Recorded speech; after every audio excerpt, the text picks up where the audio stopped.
I just wanted to talk about Fire Emblem because it became my favorite franchise in a very short amount of time. It beat Pokemon with a baseball bat, and Pokemon has nostalgia backing it. So it's very extreme. This video is unscripted. I'm barely gonna edit the audio. I'm sorry if there's pauses or I mess up on my words, but this is literally just me geeking out about Fire Emblem. I'm gonna try not giving too many spoilers to the Three Houses game. I'm gonna give like some fun facts that don't really change much, and but I'm not gonna like talk about endings or anything like that. So this video technically involves spoilers, but it's also just explaining the game in general because I love it so much. My Fire Emblem journey started on the release date of Fire Emblem Engage. I went to GameStop and I wanted a new game. I saw Fire Emblem Engage, I picked it up. I didn't know it was the newest game in the series. I didn't know it just came out that day. I didn't know it was the release day for the game. I just thought it looked pretty. And Fire Emblem Engage, beautiful game, beautiful graphics. I love the characters. It has freaking Izuku Midoriya in it. But the story sucks. The story is garbage. It is absolute dumpster fire garbage. But the characters and the graphics, I guess, kind of make up for it, and I really do like the combat style of the game, but it's not the best, you know, like, it's beautiful, I love the engage rings, but that's not the game we're talking about today. That's just a little background. Today we are going to be talking about Fire Emblem Three Houses, aka the best game in the entire series. At this point, I have played Engage, Three Houses, the Fates games, I have Echoes, I haven't started it yet. I've played 2 of the Warrior games. I haven't finished them yet, apparently. For some reason, I thought I did finish 3 Hopes, but I didn't, apparently. I did, and I've lost all my memory of it. I have a terrible sleep schedule. It's totally possible that I just completely erased the entire game from my memory. It would not be the first time. And then I have the Fire Emblem game on my phone. I love Fire Emblem so much. I've drawn fan art. I watch videos on lore of it. I absolutely love it. So that's what we're talking about today. So Fire Emblem Three Houses takes place in Fodland. It is a country with 3 nations inside of it: the Holy Kingdom of Fargus, the Lesser Alliance, and the Empire. In the middle is Garrick Mach Monastery. Keep that in mind. We play as Byleth, which you can be girl Byleth or boy Byleth. But boy Byleth is better because, I don't know, I like girl Byleth's wolf cut. I don't like her outfit that much, I guess. And also her chest is just crazy big and it just looks disproportional. I just think she looks awkward. She looks very awkward to me, so I don't really play as girl Byleth. I always play as boy Byleth. You're a father man and you run into 3 students who are being chased by bandits.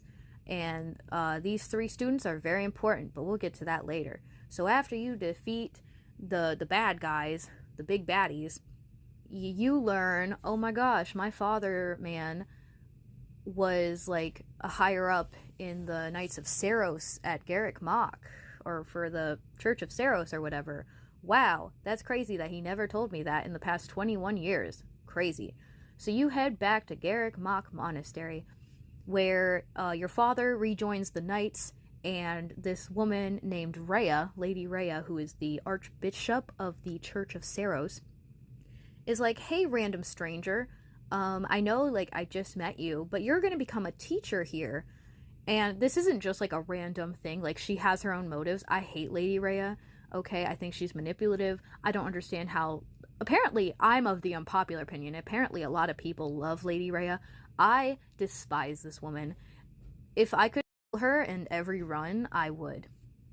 So you become a professor, and you are given the option between the 3 houses.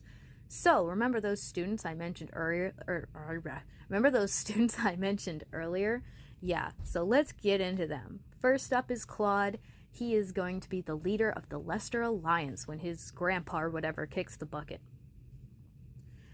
He is head of the Golden Deer House at Garrick Mach Monastery, the Officers' Academy. Then there's Dimitri. He's going to be the future king of the Holy Kingdom of Fargus. And then there's Edelgard, and she's going to be the future Empire the future emperor of the empire. Depending on who you pick, obviously it picks the path you're going to take through the game. I'm pretty sure there's 4 paths total. I've played 3 of them, and I keep putting off the 4th path because it makes me depressed to think about it. So I'd say the worst path, story-wise, is Claude's, which is sad because Claude is my personal favorite out of the 3. So we're not really going to talk about that. The second best is Dimitri, and then the first best would be Edelgard's path. So first you start off, like, the first half of the game is, I'm not even sure if it's half, it might be less than half, but it's a long time, is you're teaching your students. And then, boom, bada bing, you fall asleep on Chu for like 3 years, and when you wake up, everyone's older, and Fodlan is at war with each other. So all 3 of those students have become their leaders of their little nations, and depending on who you pick is the side you fight on, basically. So, war, and I recommend playing this game in Classic, so if one of your people die, they die forever, and like if you kill someone, they die forever. It's really cool. I love it. I love crying. I'm emotionally attached to so many characters other than Raphael, and I love this game. I cried the first time I had to kill Claude. I cried. I literally had to pause my game and cry. Little did I know I could have actually spared him in that run, but I didn't know that. I didn't even see that option, but I saw a clip of somebody sparing him, and I felt really bad because I killed the smiling boy. So Claude, he's basically the same, but he cut off his braid. There's Edelgard. She's now the person who started the war. She's killing everyone. And then there's Dimitri, who literally went insane and is a maniac now, and it's so cool. You've no idea how cool he is now. Literally awesome. I love his story. I love his character in the game. Even though Edelgard has the best route, I'd still say Dimitri, like, he has the best story. If that makes sense. Like, for him personally, the best story for him personally. I forgot to mention that you have a goddess just living in your head. Her name is Sothis, one of my all-time favorite characters ever. She's also voiced by Taiga Aisaka, like the English voice actor. And that Taiga Aisaka is one of my favorite anime characters. She's from one of my favorite animes, Toradora. So obviously I was like, love that. So the game is basically like you winning the war for that nation that you picked at the beginning of the game. It is so sad to kill students. Like, you're like, oh my gosh, I spent so much time getting to know these characters, but now we're at war and they have to die, you know? And like, some of the deaths are really, really sad. And their final liners, I cry so much. I love the cutscenes in this game. I love the art style of this game. I love the story of this game. It's so much darker than like Engage was by a lot. Oh my goodness, I love it. I also forgot to mention, there's these like holy weapons that characters have. So some characters have crests, some characters don't. So crests are basically just they're passed through the bloodline. They're important. They're explained in the game. Go play the game. But these weapons, they're like, oh, really cool weapons, strongest weapon ever type things. And fun fact, they actually are made of the bones of the goddess Sothis, which I didn't know until I watched a YouTube video. But yeah, they're made from Sothis's bones. That goddess in your head? Yeah. Her bones. And that made a certain cutscene a lot weirder for me. I'm saying so much, but at the same time I'm saying literally the minusculest, the smallest amount of things. Because the game is so in-depth. You learn about these characters through side missions that are optional. You have to play all 3 routes to get the full story. Well, technically 4 routes. And it's crazy, and I love it so much. The attention to detail, the random things like, oh my gosh, I'm gonna have tea with this person. Oh my gosh, giant lore just dropped out of nowhere that I wouldn't have learned otherwise.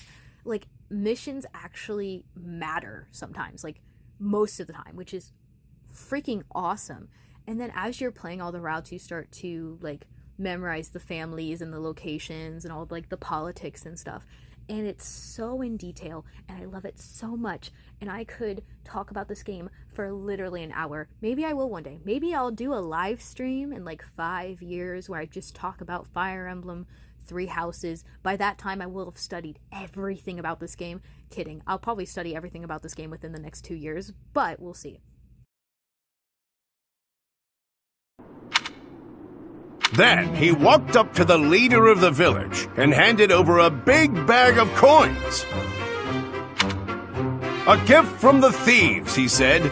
"They were dying to give it to you." Sir, I'm not sure this is the time for...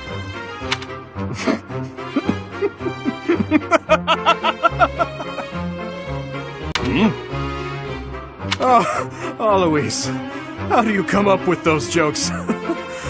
That last one was positively hilarious.